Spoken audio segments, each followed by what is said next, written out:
Has Chinatown ever been orange? Has orange ever been Chinatown? What does it mean to color a place or name a name? Where does this naming come from? When do naming conventions become the norm?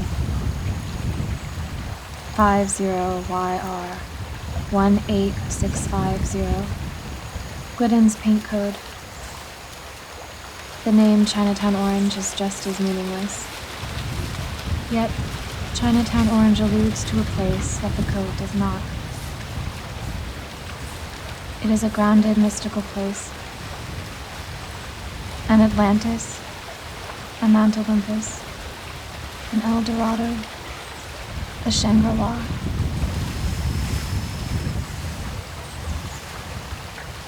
Glidden's color consultant explains color naming. It begins with similarities to foods, plants or objects. Bubblegum pink, sun-baked orange, or celery stick.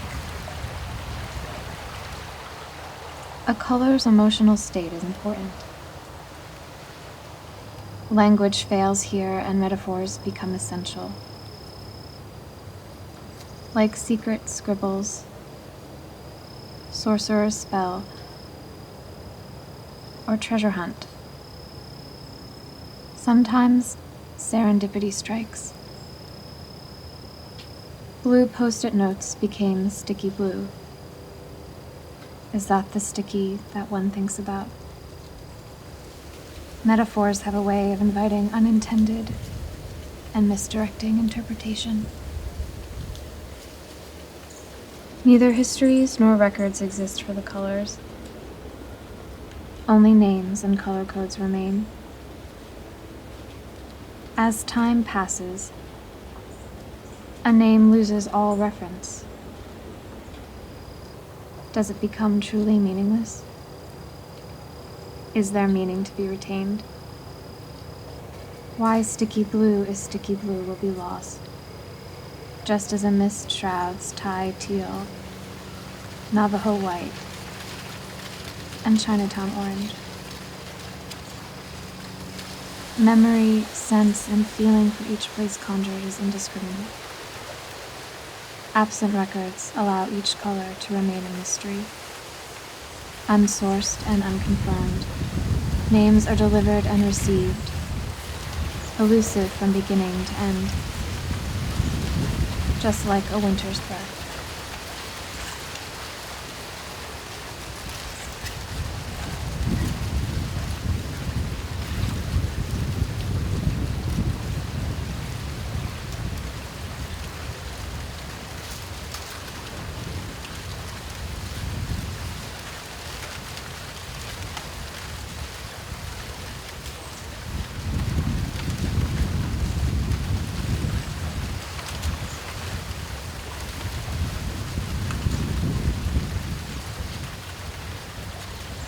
A journey toward a banana grove began with a search for bananas.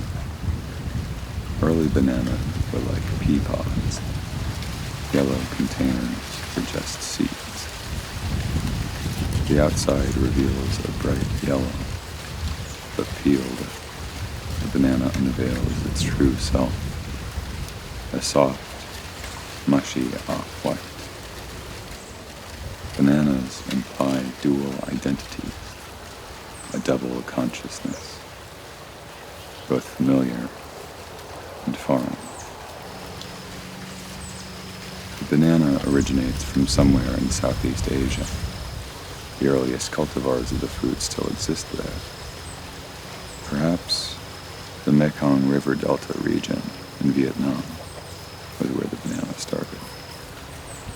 They say farmers propagated the bananas with the fewest seeds.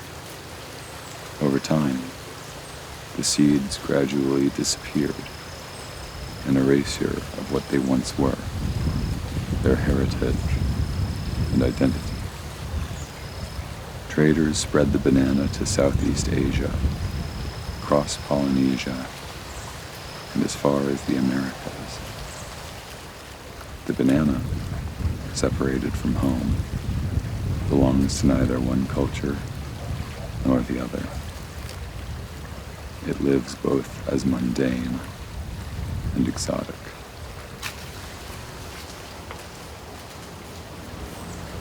A search for a home led to Going Bananas, a banana nursery in Florida. The directionless rite of passage among the trees lives as a perpetual nostalgia. Nostalgia evokes the acute longing for a home that may or may not exist, a placelessness. For 10 years, Odysseus pursues a homecoming that seems eternal, longing for a home that may no longer be the same one he left. It may not even still exist. Home might only exist in the mind, but the power of home does not lessen with time.